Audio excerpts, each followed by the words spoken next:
We at the Least Haunted Podcast stand with those of the LGBTQIA+ community and especially want to voice our support for the trans community, masculine, feminine, non-binary, and every other of the beautiful assortment of people who are going through so much vitriol and hate in these difficult times. We welcome you to join our friendly and supportive Discord, and if you want to help support the community or need help yourself, we fully endorse the Trans Lifeline at translifeline.org. We can get through this together. You are all deserving of life and love, and remember, The world is more beautiful with you in it.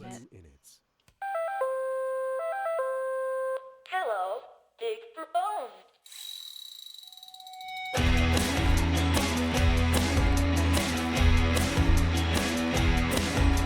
I don't think anyone knows that I'm the one cut off your toes and put them in the drawer with the sock.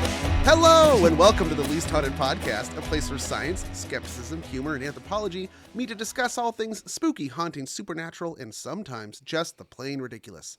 I'm your host, Cody Franks, and joining me as almost always is rolling in ribald and radiant, ready to react and regale at random readings, rampant in repeated resplendence, rambunctious and rabid, a ridiculous and roguish, rouged, ruddy ruffian, a rascally rapscallion, relaxed and reposed radiantly. I gotta do the whole thing with rolled R's, don't I? No. I like how you lean. You just it came up naturally throughout. Continue. Oh, that's it. Oh, Garth. Hey, it's Garth. Hello. I thank you. That was a great moniker. I only wish there was a letter that I could roll in Ken with two N's. Well, hey, Ken with two N's. Yeah, you can't really roll an N.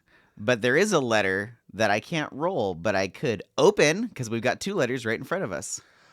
Yeah, we got two letters. Yes. Sent to our P.O. Box, 22 Redwood Estates, California, 95044. We have two different letters here. So before we get to the episode's main thing, are we going to open these, Cody?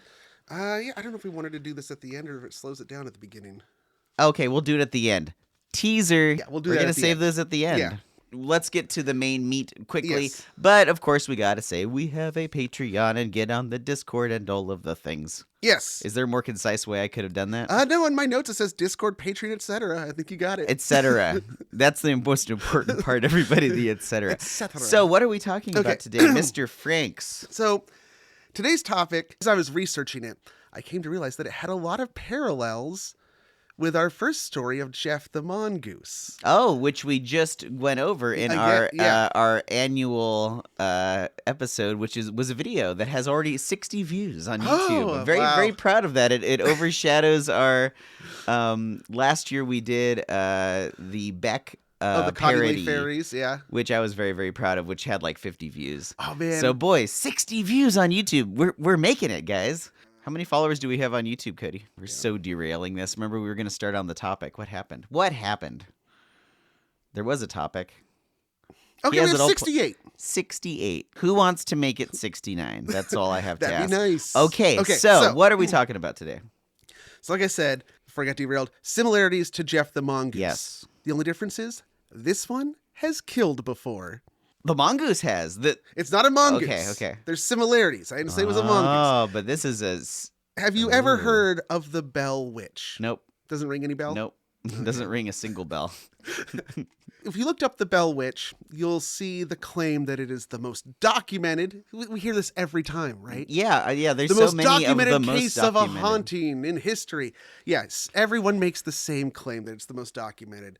And this one is, it's an American tale. About a little mouse that gets lost. No. Was that a thing? What's the American tale?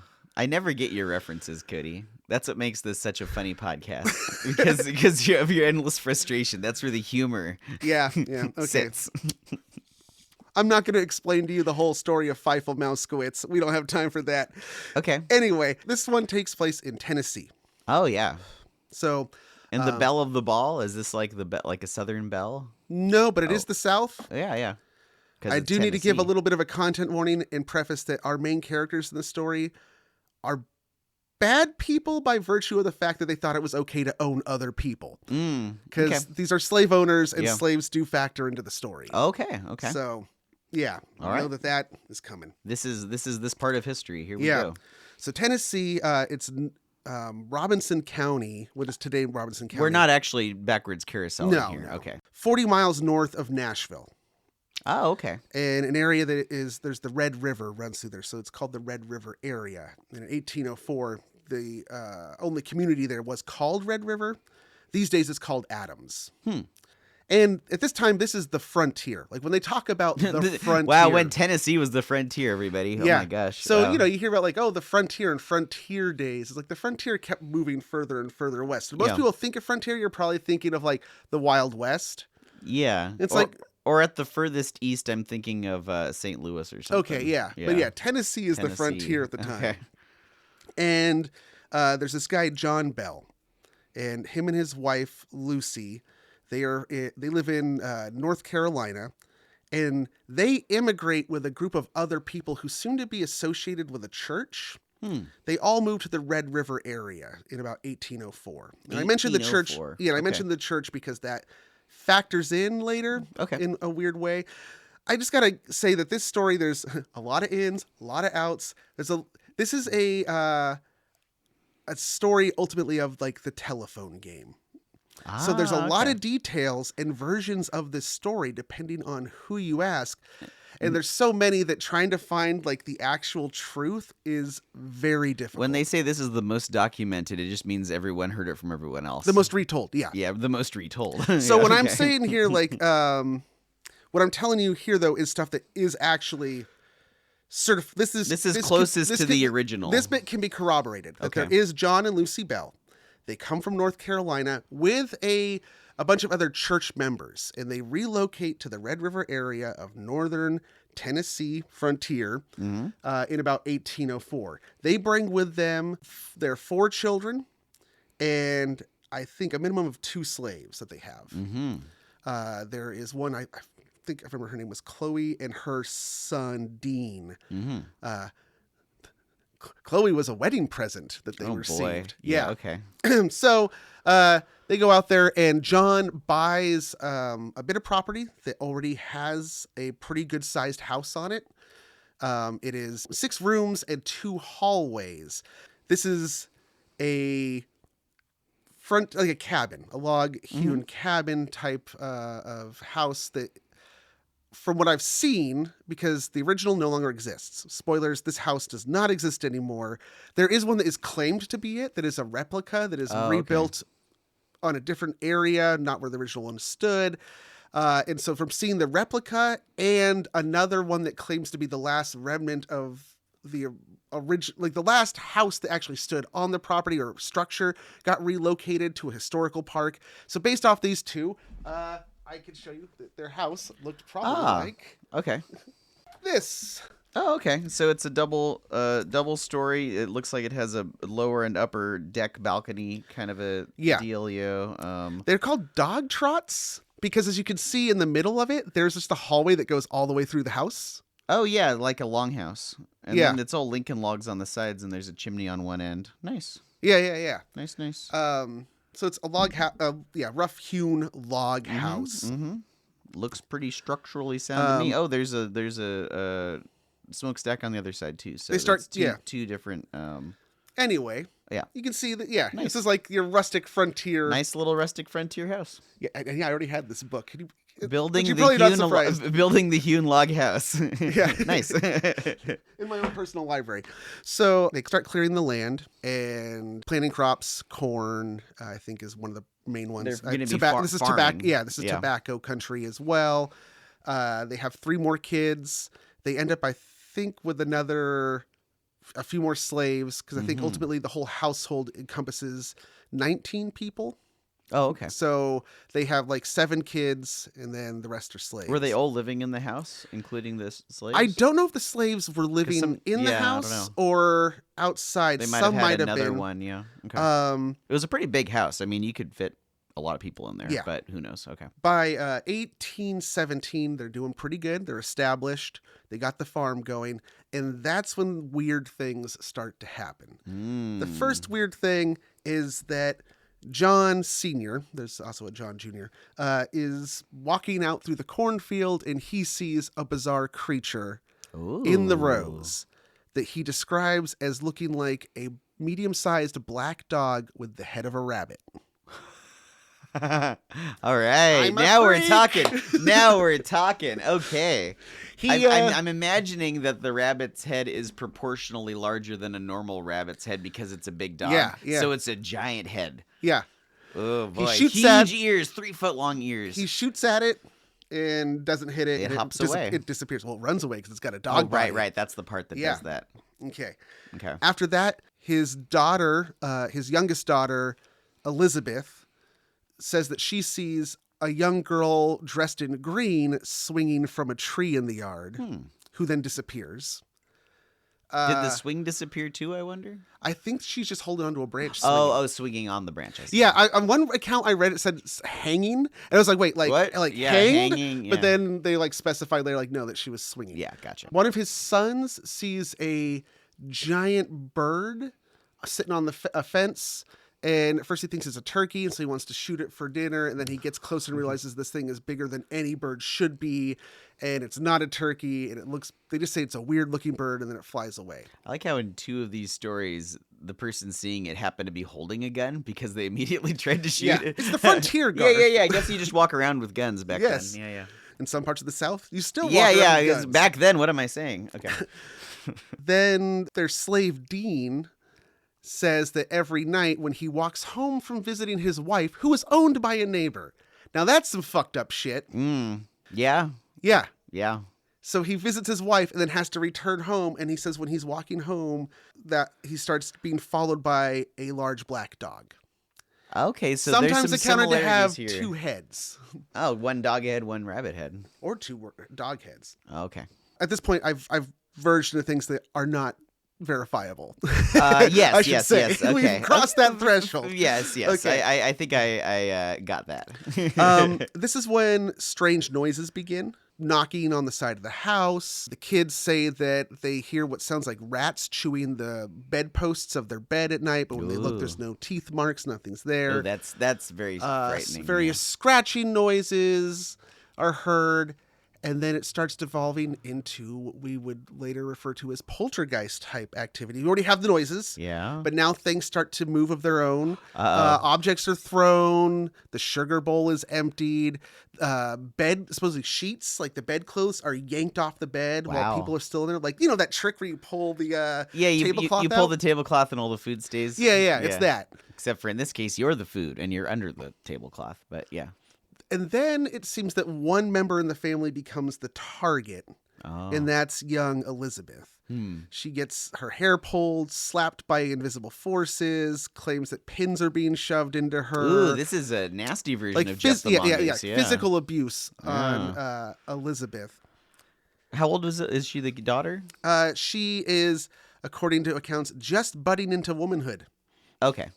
Yeah, Which at the time was like probably 13. younger than we would say now. Yeah. Okay. 12, okay. 13. So Yeah, yeah. entering puberty. Okay. Poltergeist activity, usually Oh, a young yeah, girl yeah, going we've through seen this. puberty. Yes, yeah, yes, this is like, yes. yeah. And then out of desperation, because things are just getting more unbearable, John tells like one of his close friends about it. And he's like, hey, there's like weird shit happening in my house. I need somebody else here to see this. So his Tell friend, me I'm not crazy. Yeah. So his friend and his wife, they come and spend the night. And overnight, they witness this stuff. And Wow. supposedly his friend tells him the next morning, you have an evil spirit just like in the Bible in your house. Because these are very religious people. They're part of a church community. So that immigrated. their worldview, their cosmic idea of the way the universe works is going to be Christian. So whenever this stuff happens, they'll look at it through that lens. So this is a biblical demon thing. And that's the thing about this is that you hear in the story, there are echoes of even like the Salem witch trial, events there. You have a religious group Yeah. on a frontier, and they are already on edge. Well, and you said that they moved with this religion to another place. Was that because I don't know. See, that's the thing. I was usually when a religious group moves geographic locations because they were given a hard time where they originally Yeah, but it were. might have just been like, hey, this new area has opened up that we need to bring God's word to. So we don't know whether or not it was diaspora or no. they did And it on seems that they're purpose. just a Baptist movement. Okay. They're just a group of Baptists. Okay.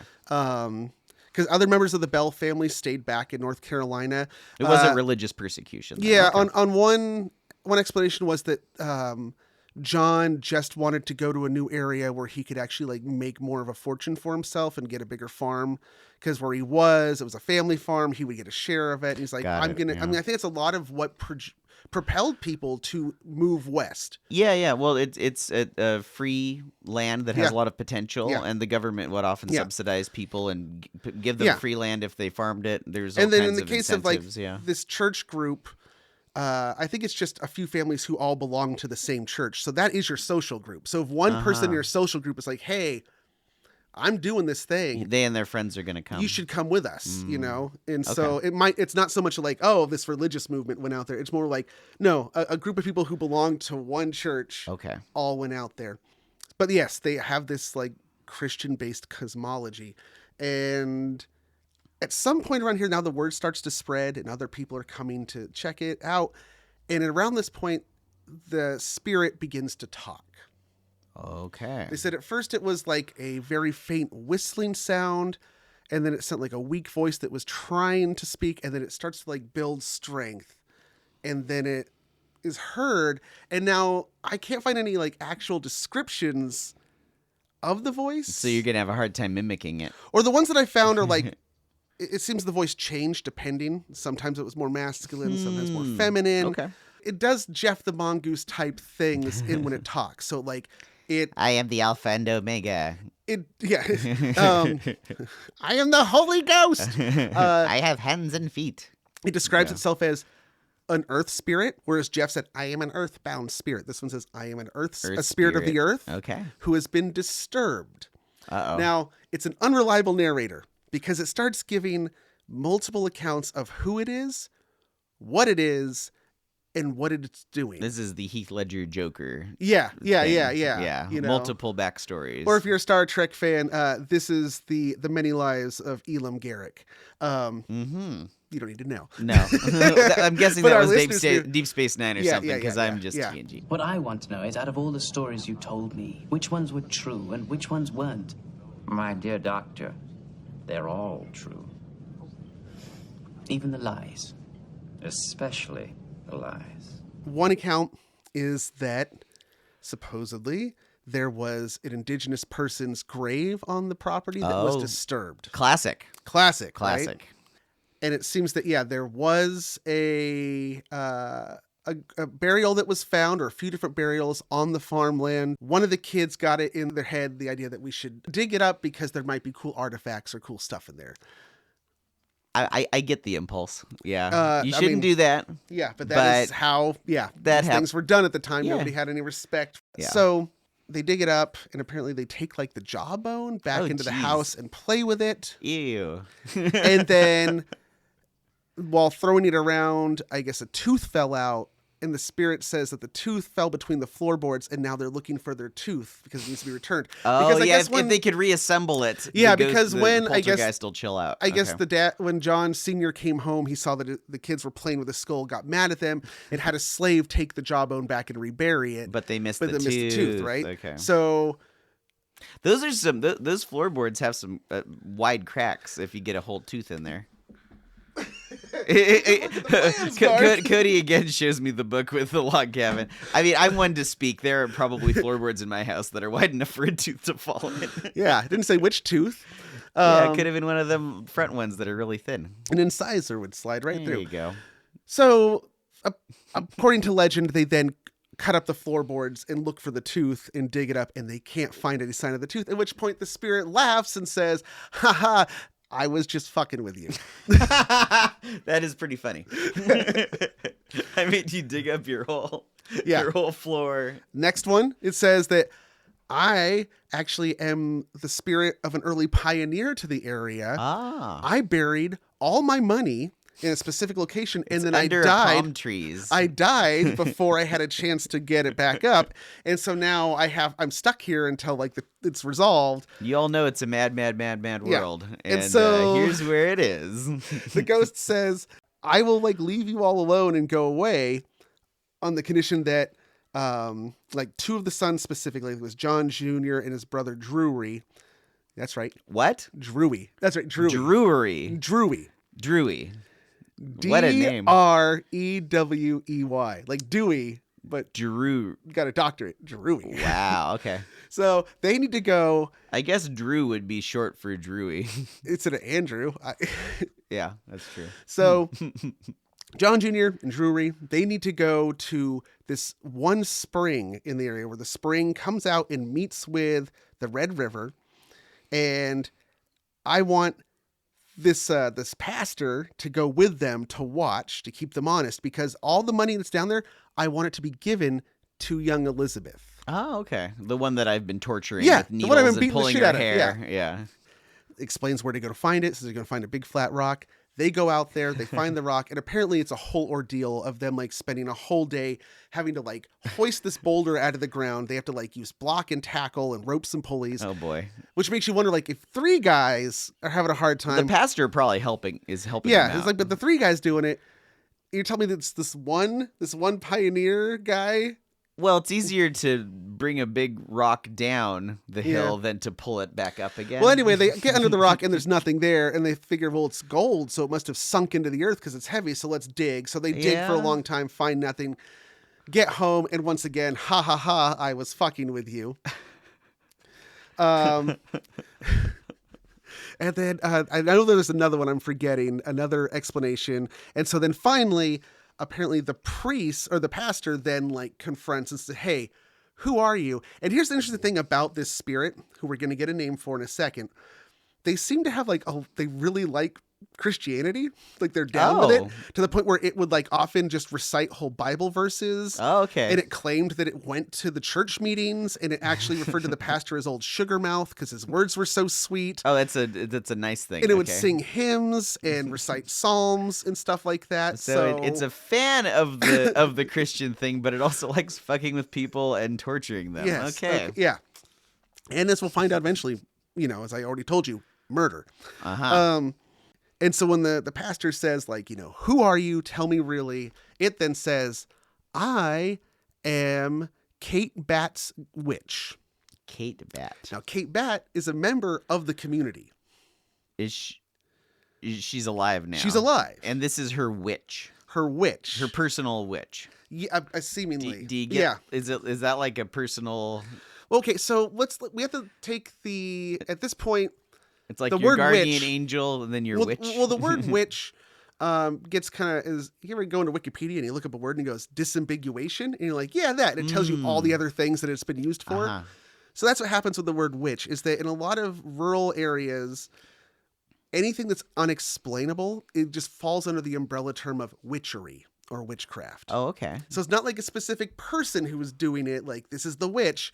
It's like, oh, like it could also be a spirit. We would call it a witch. Okay. It's I something see. witchy. This way comes. And couldn't help it. But then, yeah, as I said, Kate Bat is a real member of the community. What is she? How does she feel about? Apparently not pleased. Yes. Because a lot of people, some people just don't believe it. Yeah. Other people do, and they start like treating her differently. Oh, geez. Like the idea is that she summoned this spirit, like her familiar or whatever, Right. to fuck with this family. And so they start calling the spirit Kate.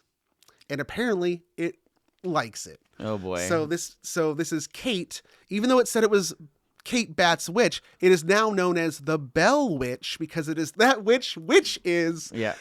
terrorizing the Bell family. Oh, okay. Got it. Yeah. I forgot that was the last name. Okay, it all Yes. comes together. Yes. Got it. So now it's speaking, it has an identity, it is Kate, and Kate has a lot of stuff to say. Kate starts talking about everybody's dirty laundry in the community. Another Jeff the Mongoose. Yeah, it knows what everybody's up to. Apparently, there's like an anecdote about them having this is before widespread spiritualism catches on as well, right? Oh yeah. So I the guess Fox sisters haven't even happened yet. Yeah, this is early 1800s. Yeah, so so the whole real spiritual movement and seances and all that stuff are still 40 years away, basically. Post Civil War is when that really takes Yeah. off. So they're kind of doing what we would call seances. They're like sittings where people are coming to like communicate with Kate and ask questions. Proto-seances. Yeah. Yes. And at one point there's a discussion happening in the room about whether or not it is okay to steal food if you can't find employment and you have no other options. Ooh, yeah. In the end. So one guy who's like really for it, he's like, no, I think that's like, I think it might even be a Bible meeting too. They're like talking like in scripture. They're talking in about scripture, what is ethical. Yeah, is that ethical? At which point the voice of Kate interrupts and calls that guy out and goes, "Oh, did you eat the sheepskin?" And the guy gets all mad and leaves. And like, what the hell does that mean? Yeah. Well, apparently when that guy first came to the community, he was accused of stealing a sheepskin.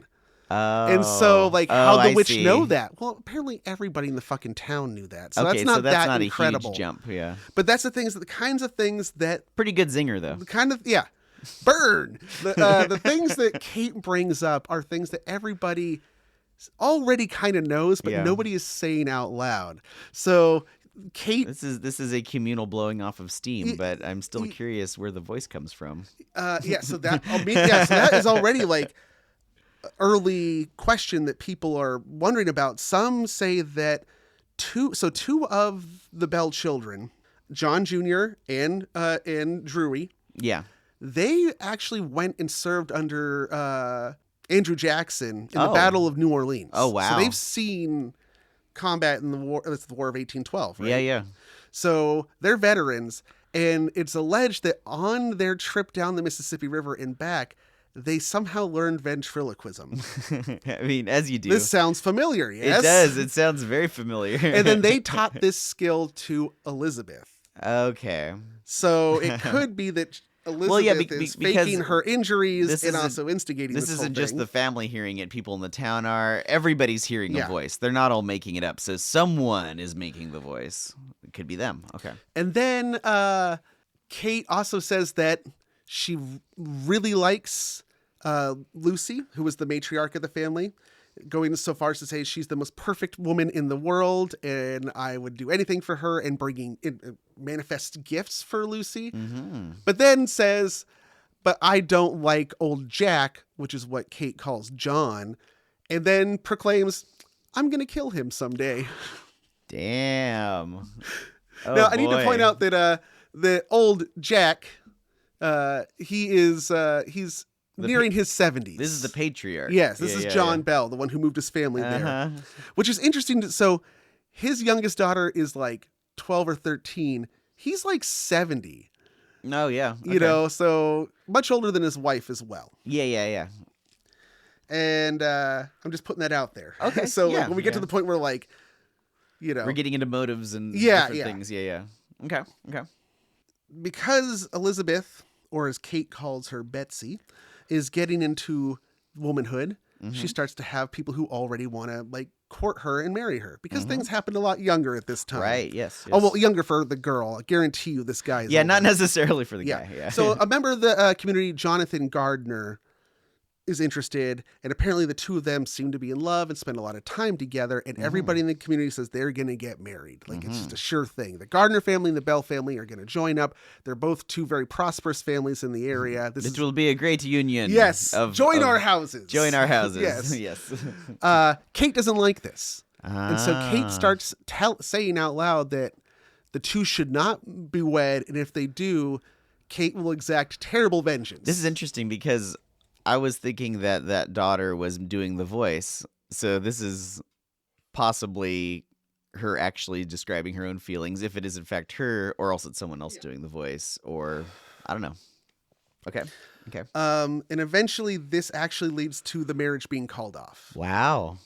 Ghost got her way. Yeah, right. Okay. The witch. So these things all began in 1817 was the first of it now, but it's 1820.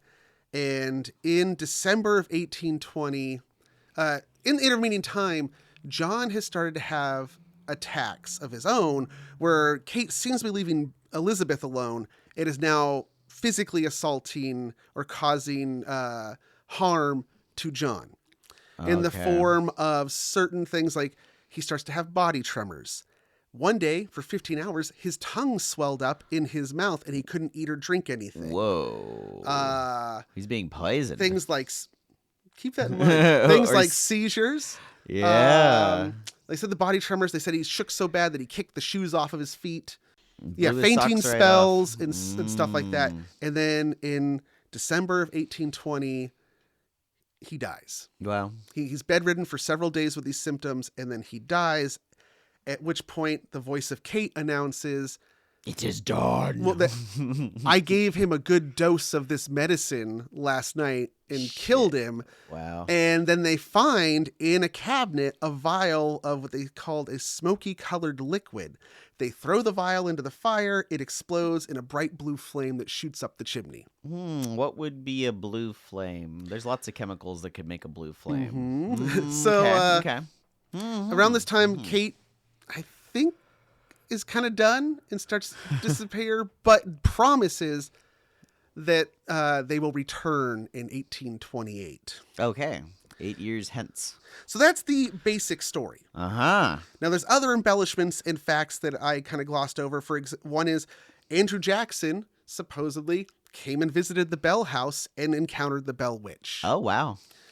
There's claims that hundreds and thousands of people came from all over to see this and experience it. So there's all these witnesses who did. Mm-hmm. There's the question of like, were they making money off of it? But they Yeah, always said yeah. that no, apparently the Bell family, they were offered money many times by visitors. They would feed the visitors horses and give them a meal. And they'd always say like, well, can we They pay would you? feed the visitors horses, not the visitors horses. Yes. They would feed the horses that belonged to the visitors would get hay Yes, and okay. water. Got And the it. visitors themselves would then get like food And they would drink. get a horse that had and they'd get full a bellies. Yeah, they'd get a show, from Yeah. Kate. Okay, so they weren't making money but they- directly, although this probably helped out the local economy. But the people offered the money, and supposedly they always turned it down and said Okay. no. They didn't want Okay. to take anything Good to know. because they're good Christian people, and that's just how you treat your guests. Hell yeah. Right? Hell yeah. It is said that people in the community started to alter their behavior because of the Bell Witch. Because it knew everybody's business, everybody was on their best behavior. Okay. Also, anytime anything went wrong, it could be blamed on the Bell Witch. Very convenient. So there's We've another seen that. function, a communal function to Function, this. yes. But now here's an interesting thing is that although all these people supposedly saw it and it was going on, there's not a written record of this until 1896. That's very suspicious, isn't it? Yes. Because not everyone could read and write back then. But if the whole town is, that's And people this are- is like a big thing. people are It coming to wasn't see in a local newspaper. supposedly, Wait a minute and it was here. even alleged like President Andrew Jackson Yeah, came. yeah, and yet it's never written They of said, it. yeah, they said Okay. members of Congress came and saw it, but it's not written That about. throws a huge wrench into this entire thing if it's not written until the late 1800s.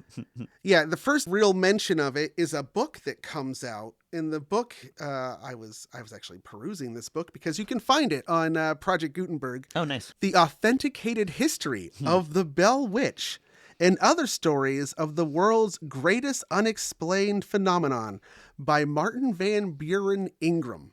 Whoa, named after the president. Yeah, Martin Van Buren Ingram. It's like George Washington Carver.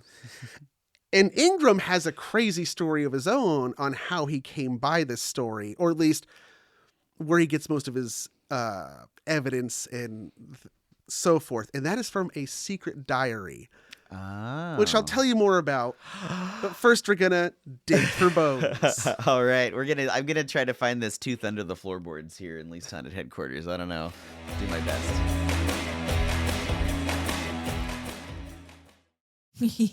What was that laugh?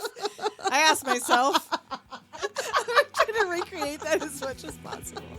I don't think I've ever laughed like that in my life. That was new. What is that? This is my new laugh for 2024. New Year, new laugh. We have a spanking new podcast for your ear holes called Doom Generation. Available on Spotify and Apple Podcasts. Later, Doomers.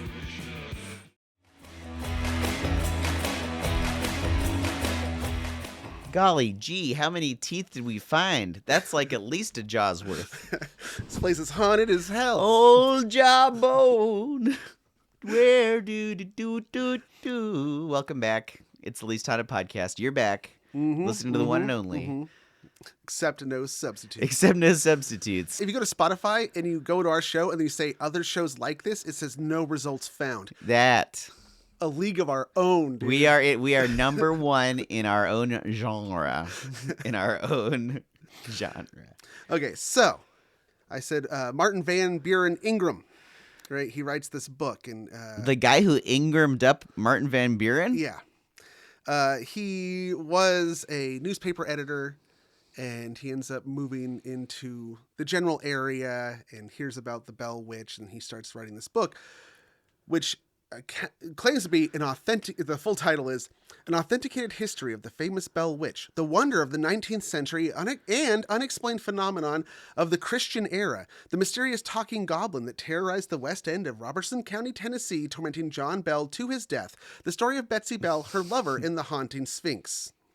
That's the title. Yeah. Sounds very Victorian. That's like... That is exactly the case. There were titles back then that were like that. But also reading it is all Victorian, like, prose and descriptions. Okay, so there's something about that title that says to me this was already a word-of-mouth story, if nothing else, because he takes the time to mention that this is the authenticated version. Yeah. And he's kind of... It's a bunch of stories, but the Bell one is the main one, and he's promoting that as the main thing. Yes. So if you're trying to get your book read... You would promote the thing people have heard about already. So that means that I doubt he invented this. Yeah. Right? Yeah, he didn't invent it whole cloth. Yeah. It sounds like the story was probably around based on... Probably a local story. Yeah. But he claims that what happened was Richard Williams Bell, who is the grandson of John Bell, brings him this diary that was belonging to his father, the son of John the Bell. Patriarch that got killed by the ghost. Who would have been 6 to 10 years old at the time that the Bell Witch happened. So this had a lot of drawing. This diary had a lot of drawings of stick figures in it. Because he wrote it in like the 1840s, like 20 years after it happened. Okay, he's recounting his experience as a child. But they call it a diary, but really it's just him talking about... Is it a diary? Yeah, it's more of an autobiography at that point. Yeah, right? Yeah. Of him remembering something 20 years later from when he was like 6. Okay. He writes it all down, but then he and his other surviving siblings at the time decide, we can't release this until everybody in our generation, the immediate family involved, has died. We don't want to catch any... I guess. I mean, does it talk shit about all No! Okay, so then what are they worried? They're worried that someone's going to refute their claims. Yeah. If everyone is dead, then you can't say that didn't happen. But that also makes it very suspicious. Yes. So he gives this book to Ingram, who then like reads it and is like, oh, this is like the actual story. And then Ingram also claims to have done interviews with people who were alive at the time or who knew somebody who was. But remember, once this is finally published, no one is alive. This was all... Well, that was the diary. Oh, okay. Yeah, now Ingram has the diary, has read it, and has decided, I'm going to use this as the basis for my book, but I'm also going to go interview people. Who's still alive from that far Well, it'd away? only be like 70...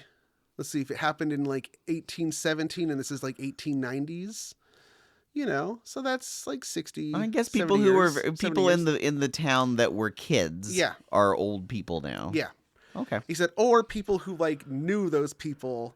Okay. So like it could be their kids. So like basically he's just going to the community. And let's hear the stories. What do you guys have to say about this? We've had decades to tell and retell this story. Yeah.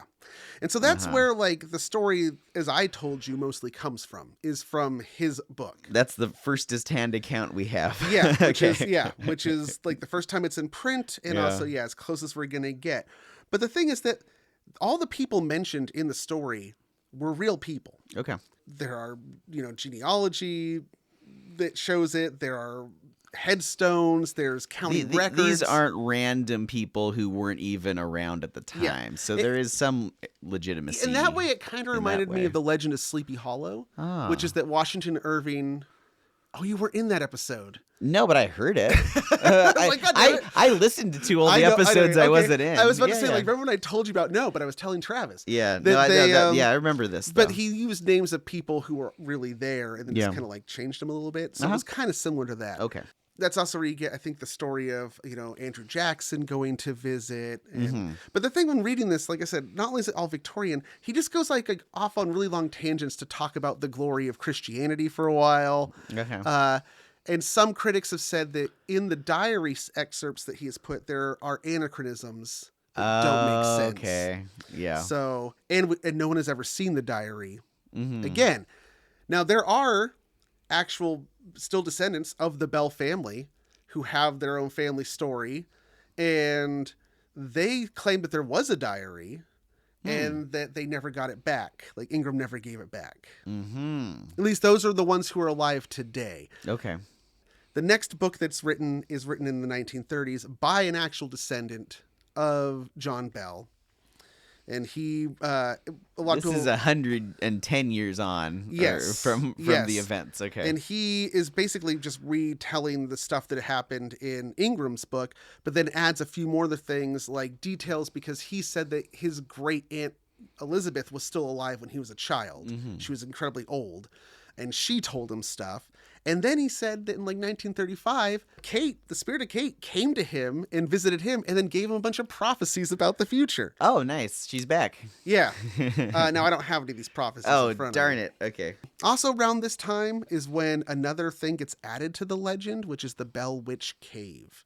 Oh. So at one corner of the farm, there actually is a cave. It's what's called a karst. It's a limestone empty cavity where the stuff all dissolved away Okay. over because there's actually a spring that runs through. Oh, And the so water ate away at yeah, the yeah. So this is like ground. I think it's Okay. like 490 feet long. This Oh, like tunnel that goes wow. back into the earth. Somehow it gets mixed into the legend. One part is that one of the Bell children was playing in there and got their head stuck between two rocks. Oh my As God. kids are wont to do. Yeah, I mean, and Yeah, the banisters of the early 1800s. Rocks. When I was your age, all I did was crawl through holes. Holes half that size, mind you. so kid gets his head stuck, and then the voice of Kate says, "Oh, for like something like, oh, I'll help you for God's sakes," and grabs his feet and pulls him out, and then drags him all the way back to the entrance of the cave. So in this case, in this story, the Bell Witch seems to be very helpful to the family. So it is like, again, we talked about with Jeff, Yeah. these family spirits, or the farm has a spirit. It kind of shares. It's a little like a leprechaun, good and bad. yeah, or a brownie. A lot of those guys. Yeah, so it does follow this tradition. So that kind of tracks, especially depending on what the ancestry is of the people who were coming in. And there also could be influences from the African culture because they had slaves. Oh, yeah, that's true. Um, Yep. Well, and one of them saw one of... Well, okay, so that's interesting because we had the voice and the poltergeist stuff. It sounds like there weren't any more sightings of weird beasties.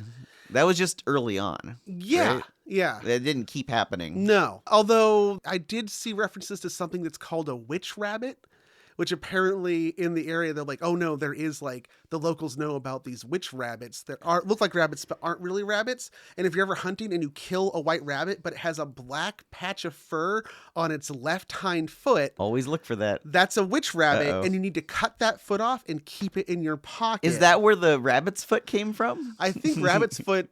That might just be another version of it because I think that's a thing that. That's been around forever. Yeah, probably. For all I know, I'm just going to speak out of my ass here. It probably goes back to something ancient Roman. Probably. I believe it. Yeah. I was just assuming that was the case. So the witch cave then gets like you can go visit the Bell Witch Cave today because it's privately owned by people who sell tickets and run tours. And so the stories involving the cave have grown just as complex as all the things that Of attributed course, to the original yeah. Bell Witch. Got to get your money's worth if you're going to Yeah. pay a ticket. Because they said Yeah. that, oh, well, after Kate disappeared from the family, she went to the cave.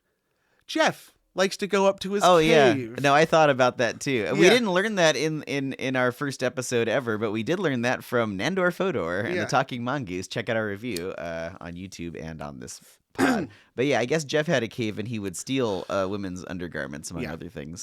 But this poltergeist has a cave Yeah. as well. Okay. So those are the two books. And then from there, the story, I mean, I think now to date, there are something like 25 different books that have been written. Wow, this about is a popular. There's been a bunch of movies The made. most Not authenticated, the most reported on. Yeah, including a ghost movie. story? A movie I think is called An American Haunting, which is based on the story.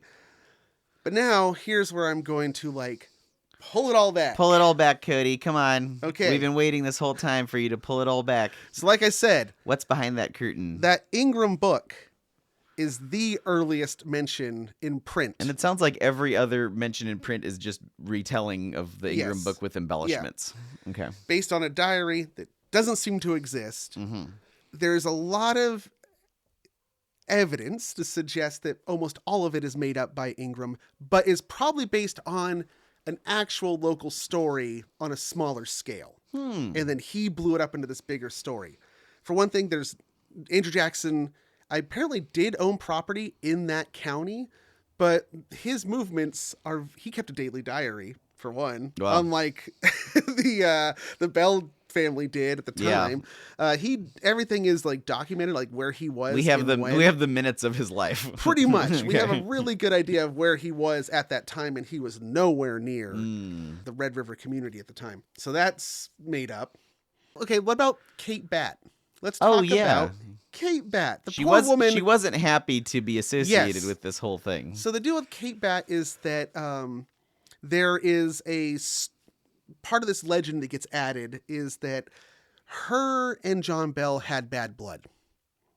In that Oh. they had disagreed about, there was a property dispute. In fact, maybe even that the land that John Bell bought belonged originally to Kate Batt, and that he Okay. somehow ripped her off or underpaid. This was to explain why her witch is not a fan. Yes. Okay. So there's that. That was that's part of the story. In actuality, though, Kate might have actually been the niece of Lucy Bell, so Oh. John's wife. Because again, small communities. Yeah, They all moved there together. Yeah. And it wasn't that he had a dispute with her. He did have a dispute with her brother-in-law, though. Oh, okay. So not her husband, because some people also say, oh, then it was her husband. No, it's actually that Kate doesn't even seem to be involved in this drama. Oh, It's innocent bystander. It's that her husband's brother, who also might be married to Lucy Bell's sister. Small town. Yeah, right. Sold a slave to John Bell. He bought a Oh, slave okay. from them and paid $100. At which point the guy decides that, you know what, actually, I can get more for that slave. It's a girl and she's more valuable. I could probably get twice as much. And so I want twice as much. I'm going to resell her out from under John, who bought her. Okay. Again, this is a human fucking being we're talking about. Yeah. So John says, well, if you're going to do that, then you need to actually pay me $150. Give me back my $100 and I want 50 more on top of that as compensation for the Shenanigans. Yeah, the shenanigans, right? And it seems like Bat agrees and he gets the money, and then John burns up the sale contract. End of story. Except it's not the end of the story because John Bell was excommunicated by the church. Oh. Yeah, so because of this whole fiasco, he's an Oh. elder in that church, the Red River Baptist Church, which apparently is still there and still operating. He's an elder, and Bat is like, well, he ripped me off. I'm accusing him in the face of God and everybody at the church that he ripped me off. The crime they actually say is usury. And that is charging interest in something. Oh, right. Yeah. And so it was like, oh, he charged more than he got more back than he actually put in. Right. And it's And the church has their own little inquiry and find their elder is not guilty. He's fine. Bat's like, that's not good enough.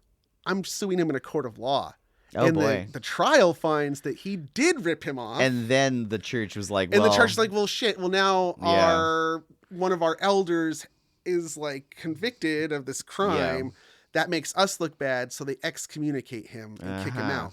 And he keeps petitioning to be let back into the church up until he dies. Wow. So this kind of struck a chord in my mind. It rang the bell of the Jersey Devil. Is that you Oh. have some small local internal politics that happens. Right. And then through the telephone game of people repeating the story, details get all mixed in. You know, it's like, oh, evil spirit. Well, there's an excommunication from the church, and that only happens for certain crimes. There must be something going on there, right? Yeah, okay. There's witchcraft involved. All this stuff. And then Kate Bell's name gets dragged, or Kate Bat's name gets dragged in for some reason. Yeah. Even though she's alive, so she's not a ghost. And so it's hard to say for certain what exactly happened. It seems impossible to untangle because there's so many stories here. And there's more stuff that is like new shit comes to light. Oh my gosh. So recently, actually, a letter was discovered that predates Ingram that does make a reference to something that could be the Bell Witch. And if that's true, this would be the first instance of it being written down. In Ingram's book, he alleges that there was a Saturday Evening Post article in 1869 that had to be recanted because Elizabeth Bell, who was alive, threatened to sue for slander. That article has never been found, and there's no seemingly proof that it ever happened. Okay. But here was this was an account written by somebody who I think was actually ironically also named Bell, but no relation. Small town, everybody. No, he was just passing through. It's just a different Bell. He was passing through on part of an expedition that was moving through the area. So this was like only found in like 2020, but it's a letter from 1820. Oh, wow. Okay. Yeah. That's It's a journal. Actually, sorry, it's a journal entry, not a letter. It's a journal from 1820. A guy named John R. Bell, no relation to these Bells at all. Okay. Who was passing through the area on his way back from an expedition to the Rocky Mountains. Wow. Which it's called the Stephen H. Long Expedition of 1820, which I'm sure is a fascinating story. Yeah, probably one of the first times that somebody from the East Coast had gone through that area. Yeah, because I think they go through Colorado, whereas Lewis and Clark went north. They did a big arc around there, but they didn't really go through that part. So on of his the way back, country. he finds himself going through Robertson County, and he has dinner at a local house at a residence of somebody named Murphy. But while he's there, he is told, he hears of a local young girl of the age of about 15 who lives 3 miles away. And apparently there is a voice that accompanies her wherever she goes that says that she should marry a neighbor. Thousands of people have visited her to hear this voice. In many instances, it will reply to questions put to it. Okay. But it says that the visitors often leave little satisfied or as curious as they were as before they heard it. And some had the impression that it was ventriloquism. The only difference I see here is that the voice wants her to marry someone, doesn't want her to. And he says that the voice is either that of the girl or her brother, who is always in her company, it seems. Okay. And that the family is respectable. Okay. So that's like, that sounds like it, but in this does. case, it's saying she should marry the neighbor. Yeah, that is a big difference. In Ingram's book, there is a conflicting part where the spirit of Kate says that she does want Elizabeth to marry Jonathan Gardner. Same guy? Okay. By saying, I won't leave until those two get married. But then later changes her mind. Okay, so in this case, the person writing it might have just been aware of that one time. Yes. Okay. So if the story is getting repeated over and over again Yeah. and changing, that is totally what's going to happen. But everything else about it sure sounds like it's on the money. Yeah. So especially that it's that popular. Yes. Yeah. So here we have an actual corroborated thing that the whole story is not completely made up by Ingram. There is one case earlier of somebody telling a story very similar. That means a lot because Ingram's thing was written so many decades later that, like, who knows if it was all word of mouth up until then. What are we talking about here? Okay. Okay. Yeah, in certain aspects of the story, it's the thing that people who believe in the Bell Witch will cherry pick specific details to focus on. For example, Zach Bagans went to the Bell Witch Cave. Oh, what did he discover? Season 10, episode 1, the Bell Witch Cave. Our friend Zach Bagans. And in that one, they lean heavily into the idea that it is an angered indigenous spirit. Oh, okay. That's in the cave. And they even go so far as to say that they caught images that looks like a shadow figure with antlers or horns coming out of its head, like the headdress that might have been worn by an Indian. Yeah, more racism and shit. From somewhere in the continental Yeah. United States, not necessarily any Indians that were here. A lot of modern people also, when they tell the story, they just kind of gloss over the fact that these people, they were slave owners and that their Yeah. slaves are in the story. But it's not entirely essential to the story, but it's pretty important for context, I would say. In 1860s, the railroad comes through the area, and there's a new town that's built that basically encompasses what was Red River at the time, and this becomes called Adams Station, and today is just called Adams, Tennessee. So that is when, if you wanted to go to the Bell Witch Cave or go to where this happened, you would be going to Adams. Every year, Adams has a Bell Witch Festival Oh, wow. that lasts like the whole month of October. Oh, wow. This is the Oktoberfest of this, Yeah. this area. And what they do is that, I mean, the town of Adams still has a really small population. I think it's like only 600, but like Wow. for these few weeks, it swells to thousands of people Wow. show up. And they have, they put on a series of plays. So like the first week you get there, you get like this original play that's all about, I think, it's about like the history of the tobacco industry. It's like a town history thing. Oh, okay. Because they still are a tobacco town. Uh-huh. And then you go back and there's one that's like a musical that happens. And then the third week, everybody comes for the main event, which is the play Spirit, which is the story of the Bell Witch. Wow. And the interesting thing is that from year to year, they will change the play. They'll add Oh. details and take things away, add characters who weren't there before. So it's an evolving story. That's kind of cool, isn't And it? so this is where I'm Wow. going to get to like my big takeaway and my verdict on the story. Yeah. So something obviously, oh wait, no, hold on. Record scratch. What? You'd forget something? Yes. What? The vial that glowed blue. Right? What? Remember I told you when John died, they found a vial of liquid. Yeah, it glowed blue when they threw it It in was the a fire. flame and the blue flames flame, were right? blue, yeah. Okay. So The poison. in 2021 at Austin Peay State University, Dr. Megan Mann, she's assistant professor of chemistry. Uh-huh. She had been interested in the story of the Bell Witch for like, she heard about it and it caught her interest. And she started like saying, well, some of these details about what's happening to John Bell sound neurological. They actually sound like heavy metal poisoning, specifically Oh. acute arsenic poisoning. Like that it goes on for a long time, Arsenic, okay. which was available as a rat poison. Yeah, arsenic. Yeah. Arsenic and old lace. Yes, exactly. Arsenic. Great fucking movie. Everywhere. Everybody had arsenic back then. Yeah. And it's right down to like the tongue swelling, the convulsions. And if you throw arsenic in the fire, does it glow blue? It glows. It's one of the ways to get blue okay. flame. Okay. And in the story, they said that they actually gave some of it to the family cat, which died really quick. Jeez. And as it turns out, apparently there's something specific with cats. Cats lack a certain type of metabolism known as glucuronic acid conjugation, which is a way that I guess the arsenic can be metabolized through. Yeah, arsenic is metabolized through that, which means that a human body actually can quickly recover from very small doses. But a kitty cat But a couldn't. cat can't. Oh. A lethal dose is still 0.3 grams. Whereas lead takes 21 grams to kill you. Wow. So arsenic, yeah, really Very toxic. yeah. But the point is that if somebody had been giving it to him slowly over time, it was building up in his system, it would explain why he could seemingly recover from these fits. But then when they gave a small amount to the cat, it died really quick. That tracks with arsenic Yeah. and the okay. blue. But then it's like, were those details true or were they added by Ingram?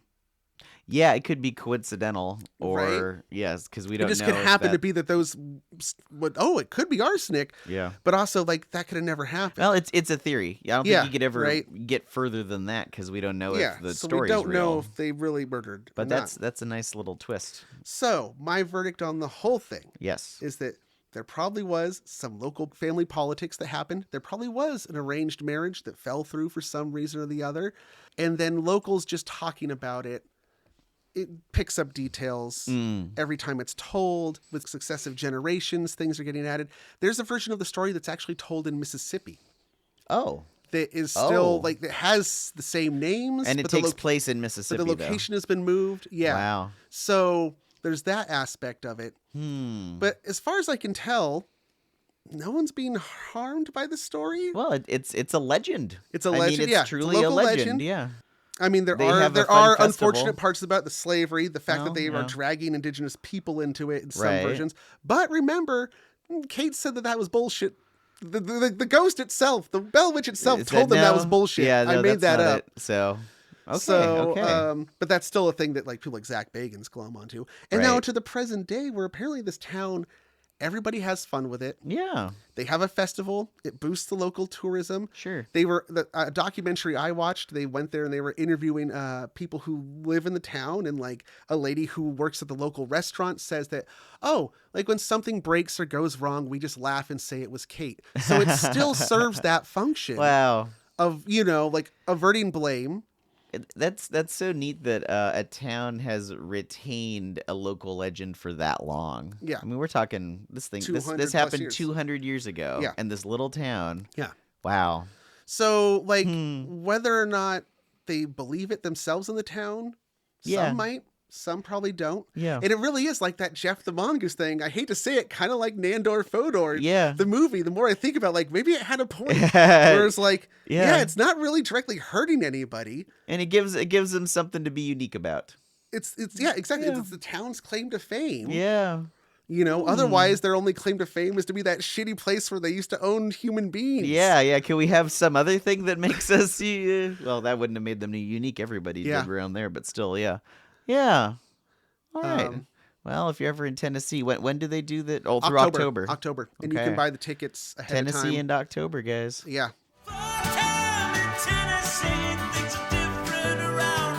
If we get Nick Lutzko on here, I should have saved this one because he's from Tennessee. God damn it. You could ask him about it.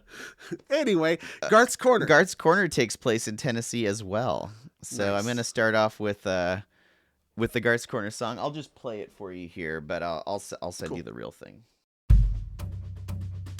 Will you get to work? It's understood. Photo plates show us a subtle change, and that's food. It's astro food. 'Cause you found a star and it's so, so close, but oh so cold. The weeds still roast on my own, but your name owns. 'Cause it's Barnard Star, we named it after the star's first patient observer. Here's a Garth's Corner all about that. So yeah, this is about Barnard's Star. Have you heard of Barnard's Star, Cody? I love that Garth's Corner songs are often like the introduction to a Shakespearean play, where I'm going to tell you the following that happens. listen, audience, and hear the story. I'm going to mention a bunch of things you've never heard of, and you'll have to listen to this Garth's Corner song again to appreciate Yes. any of the nouns I'm about to Quite a list. bard. You're Yes, quite the bard. Thank you, thank you.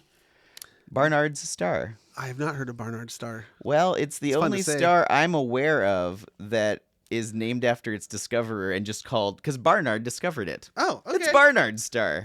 There's no other stars named after the person who found it? No, not that I know of. That star? I mean, I could pay money to like, you know, get a star named after you, which Right. is bullshit. It is, yes. But like that one? Steve. That is. Now you can't see it it with your eyes, but get out a little telescope. It's very faint. Oh, is it really dim? Oh yeah, it's very dim.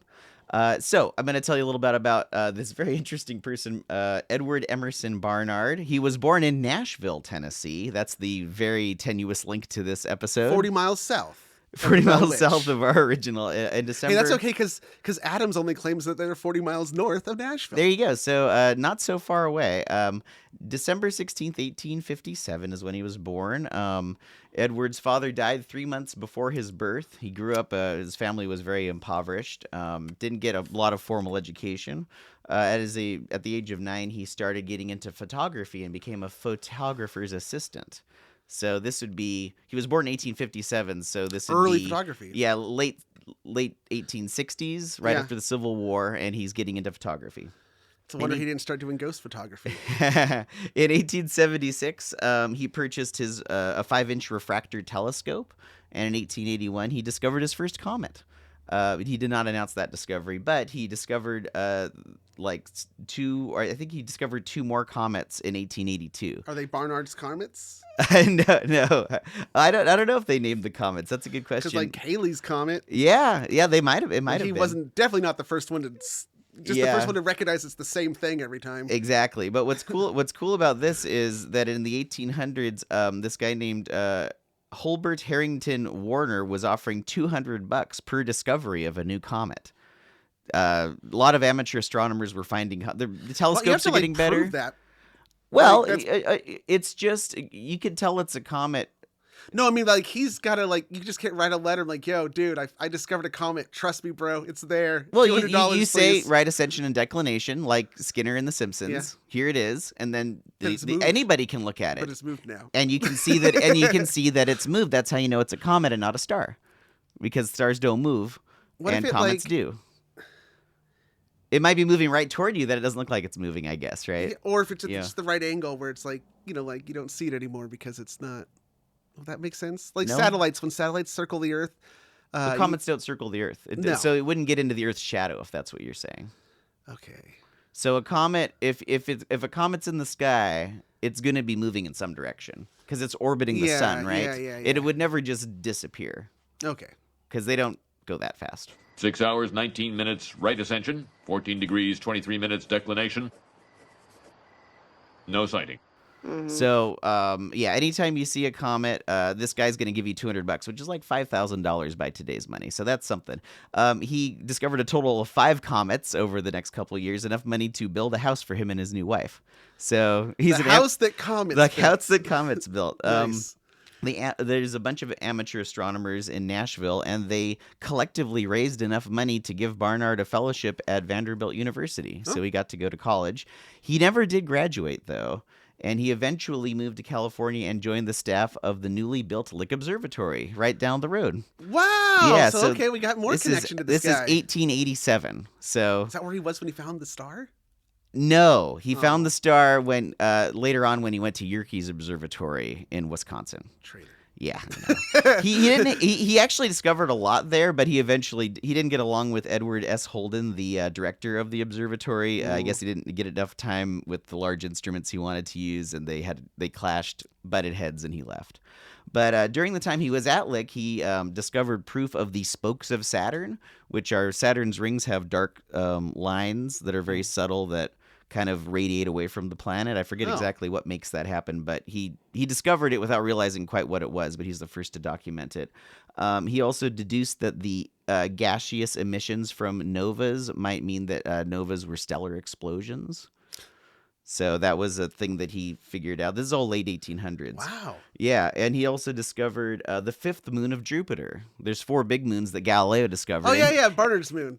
yeah, exactly. Right. It ended up being called Amalthea. Amalthea? It's much fainter than the other big ones. He eventually did leave. The Lick refractor was a 36-inch telescope. He eventually went to Yerkes Observatory where they had a 40-inch telescope. So he upgraded. got it upgraded just a little bit. Yerkes Observatory is he joined the University of Chicago, and Yerkes, let me see, it's near Chicago. Hold on, where is it? Williams Bay, Wisconsin. Oh, okay.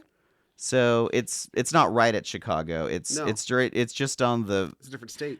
Yeah, but it's right at the very bottom of Wisconsin. Like if you look at the whole state of Wisconsin, so it's not that far from Chicago. I've been there. Oh, okay. Yeah, I got to go to Yerkes. There's a really cool photo of Einstein and a bunch of other guys standing in front of that 40-inch telescope, which was huge. And so he got to use that one for a while. Okay, so once in Yerkes, with Max Wolf, Barnard discovered certain dark regions of the galaxy were actually clouds of gas that were obscuring other stars behind it. So that's like a thing people didn't really know about that he got into later on. If all those clouds were gone, we'd see a lot more of like the Milky Way, especially. There's actually like dark clouds of dust and dirt that block off things like the center of the galaxy, which is probably kind of bright, but we can't really see it because there's these, you're looking along the line of the galaxy, so it's blocked by stuff. Cool. Yeah. In 1905, his niece, Mary Calvert, also worked with him as an assistant and a computer, and she worked with him, and she was an early computer. When computers were when computers were people. Yeah, exactly. They will be again someday. According to Dune. So now we're going to talk about Barnard's star. This is the second nearest star system to the sun. As you know, Alpha Centauri is the closest star to us, other than the sun. Yeah. The next closest is Barnard's star. It is a very dim red dwarf. It's a M4. It's a red. It mostly emits beyond our what we can visually see, but if you could see more infrared, it'd be a little brighter to your eyes. Its apparent magnitude is like 9.5, so the higher the number, the dimmer it is. So it's very, very dim. And because it's a red dwarf. Yeah, exactly. And he was able to find this thing. It's amazing. It's about twice the diameter of Jupiter. It's a very small star. Wow. Yeah, but it's 150 times the mass of Jupiter, so it's super dense. If Jupiter were much bigger, it would be almost a star. It's like it's one of the maximum sizes of I think it's just planets. missing the spark to ignite all that gas. Yeah, that's it. It's so close. But this thing is somewhere between 7 and 12 billion years old. The Earth and Sun are 4.5 billion years old. So this thing's been around as long as the galaxy, probably. But we don't know exactly how old it is. Is red dwarf a stage in a star's life cycle? Yeah. So like it could have got bigger than it's getting. Maybe so. Yeah, out? it is a stage. So ours is a yellow. Ours is a regular classed. old star, but eventually, once it novas, that'll be what's left over. So this might have been something else once. Oh, so the red dwarf is after it goes nova. Yeah, and this thing will last 1 trillion years. It's just going to be. It's this smoldering ember that'll just keep smoldering for way longer than the universe has even been around. How hot is it? Shoot, I actually deleted it. It's still very hot, but it's cooler than most stars. It's like, I know what you're thinking. No, you cannot walk on the sun. You cannot walk on it. Might as well. I wouldn't recommend it. It still has a lot of density. You get squished. It's cold outside. There's no kind of atmosphere. It doesn't spin quite as quickly. It takes 130 days for it to rotate. The sun, for instance, rotates every 25 days. I don't know if you knew that, but it spins around once every 25 days. So they slow down over time. Everything spins. Everything spins and everything slows down. It does show stellar flares, which is interesting. So it does have makes little pops. They discovered one in 1998. Huh. But how did Barnard find it, you might wonder? Yeah. How did he find this thing? I don't know. It's super faint. I'm assuming with a 40-inch telescope? Yes. I think that was pretty much it. 1916, Barnard measured the proper motion as 10.3 arc seconds per year. Now, an arc second, this is the way you break down distance as far as you can see in the sky. All the way around us is 360 degrees. Mm-hmm. So 1 degree is about twice the diameter. I've heard when they give coordinates, they'll say so many minutes and seconds. Yeah. So that's a breakdown of degrees. For reference, the moon is half a degree wide. So if you had 2 moons next to each other, one and then the next, that's 1 degree. You could break up a degree into minutes. So think of the degree as an hour. Break it up into 60 minutes. So that's a 60th of that. And then a 60th of that is a second. This thing moves 10 arc seconds in a year. So it's super faint and it barely moves, and it is the fastest moving star we can see. Wow. Yeah. So puts it in perspective. Yeah. In 100 years, it'll go half of the diameter of the moon. I did the math. Wow.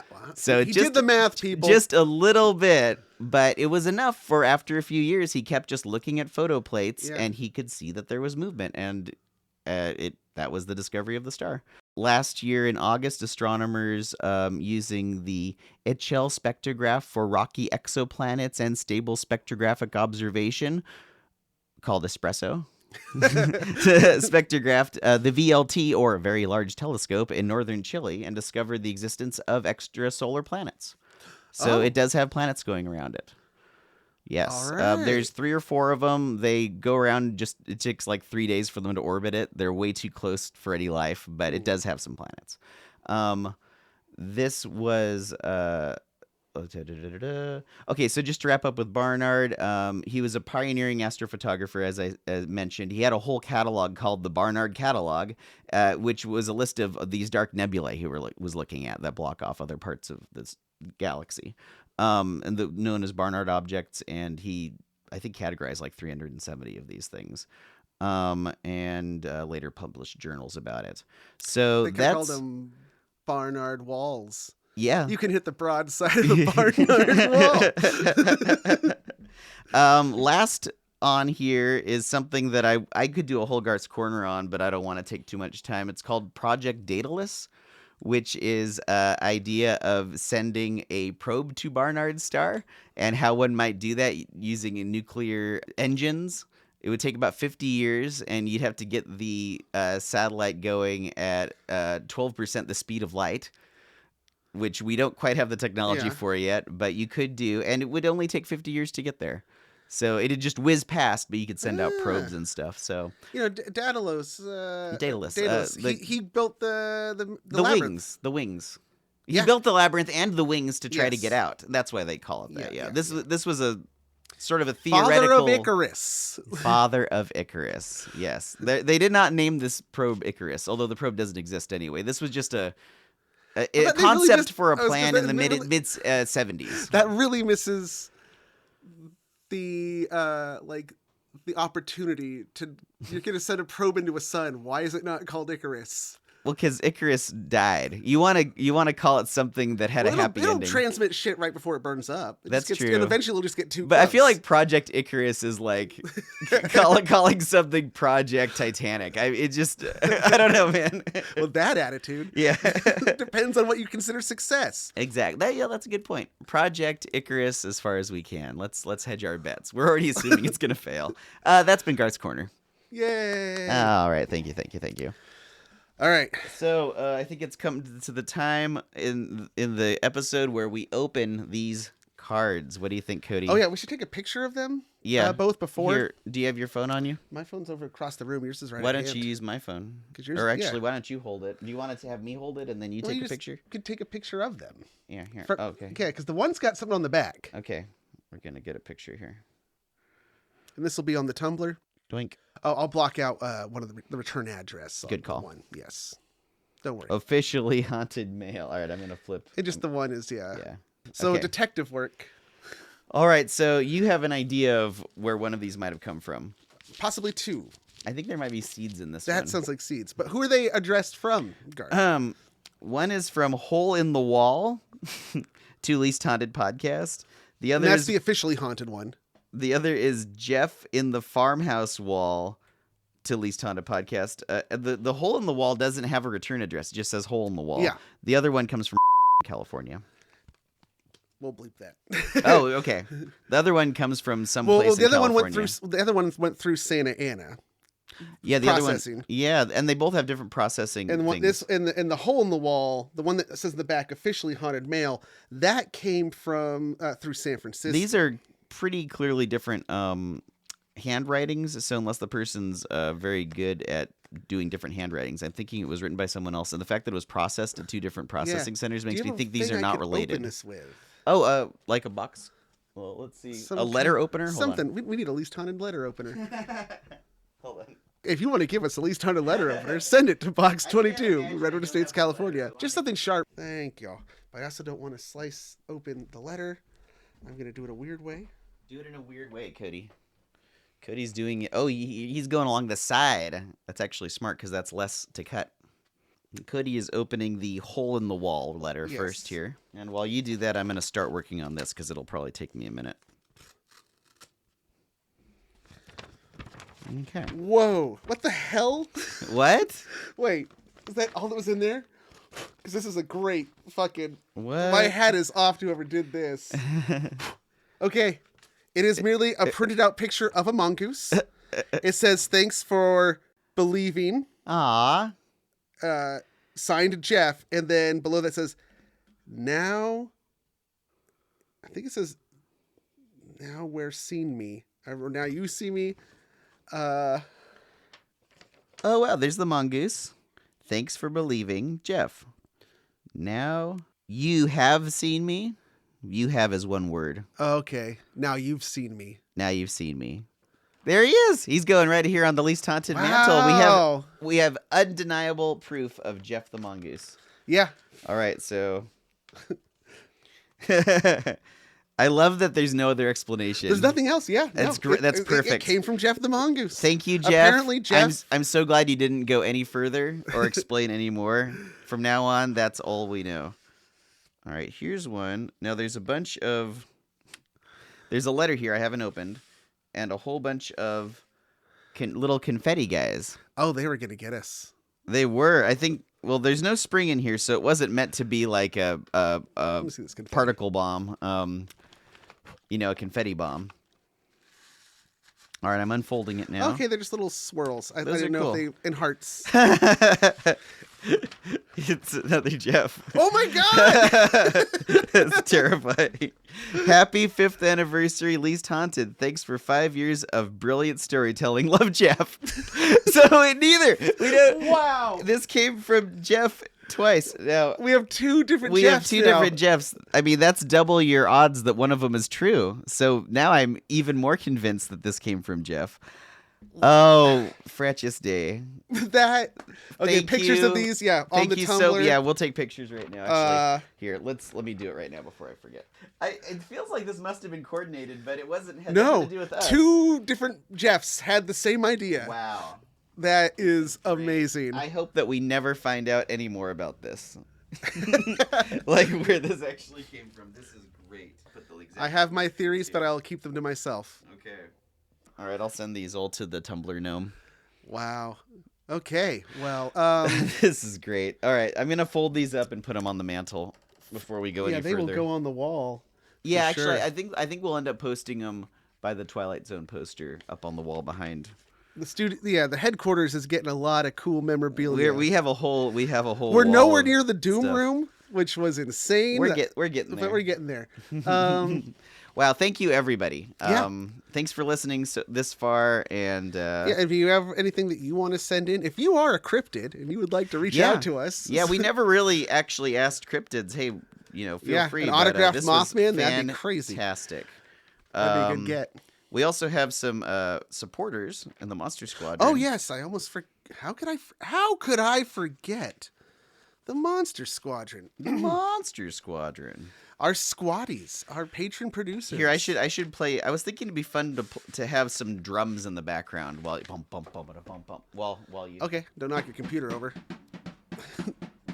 Travis Alexander, the Bi Barbarian, Rachel Krieger, Tom Dahl, Justin Duckham, Kelly Flynn, Gunnar Franks, Carla Harrington, Havelock, Christina Hurley, New Jared, Ken with 2 N's, TJ Levenhagen, Alicia Overton, Jordan Ramey, Blue Roan, Seti Fan, and Tatum. Thank you, everybody. Thank you. And then next time, I don't know if Garth, you're not going to be here. I might be out of town. In fact, I definitely will be. He's going on another fact-finding mission to Roswell, New Mexico. Yes, there will be Roswell content in the future sometime. We're not sure when, I'm not sure what the content will be. You need to find a Roswell rock that can go in our a Rockwell, a Roxwell. Yeah. Okay. So I'll bet there's a couple rocks in Roswell. So as to what happens next, I don't know. But until then, remember, the only thing that's haunted is you. Guaranteed. Guaranteed. Is always you.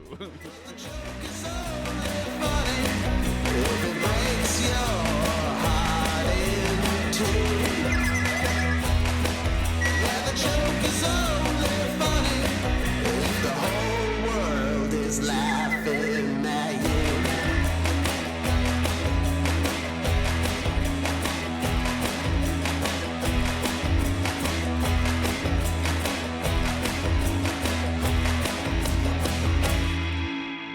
Say goodbye.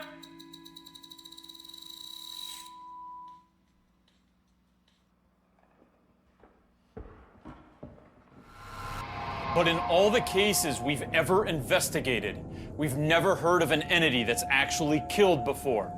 Until now. we have been granted unprecedented access to investigate the Bell Witch Cave, where it is said a homicidal evil spirit still resides. The Bell Witch story in Adams, Tennessee is infamous.